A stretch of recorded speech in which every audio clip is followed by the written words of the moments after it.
Aizvadītajā nedēļas nogalē Ķeguma trasē norisinājās Latvijā vēl nebijušas motokrosa cīņas.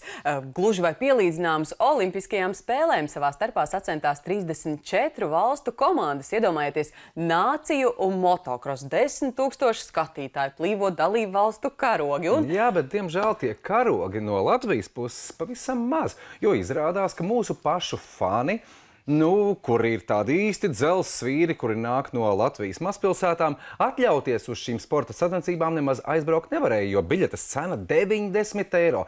Cik objektīvi ir šī cena, mēs devāmies noskaidrot.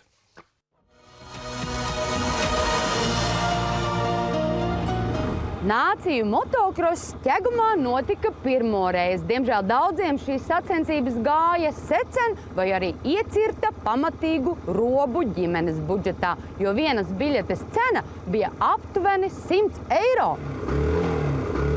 Manuprāt, ir ļoti dārgi. Viņam bija lēti, jo viņam tā ir dzimšanas dienas dārga. Man tas bija dārgi. 20 eiro būtu atkal, varbūt tas būtu baigi maz atkal tādā ziņā. Es domāju, adekvāti. Tas 50 adekvāts priekš biļetes, varbūt vienīgi, kad tur grib iet pie dalībniekiem, tas 30 varbūt tāds varēja būt varbūt iekļauts kaut kā vienā tajā cenā. Nenoliedzami nāciju motokross Latvijā ir gada notikums, kas pulcē vienvietu pasaules motokrosa zvaigžņu topu.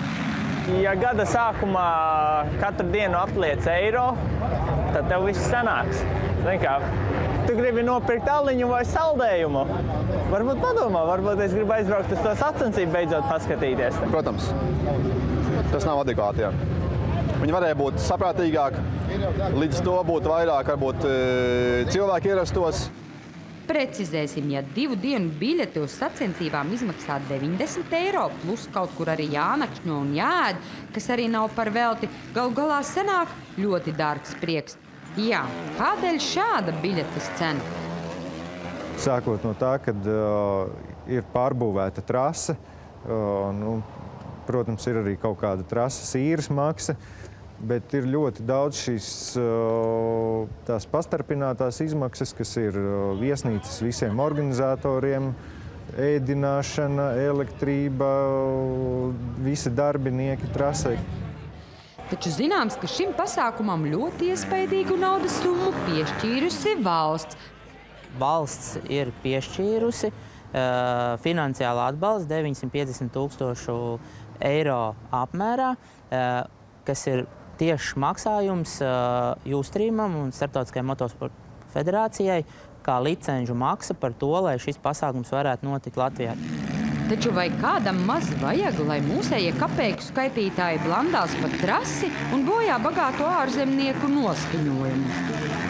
Mēs arī esam veikuši aprēķins, pa cik šis pasākums ir no valsts atbalstīts, un aprēķini parāda, ka aptuveni 5000 ārzemju viesi, tātad vidēji, kas šeit pavada 2 līdz 3 dienas šajā nāciju motokrosa laikā,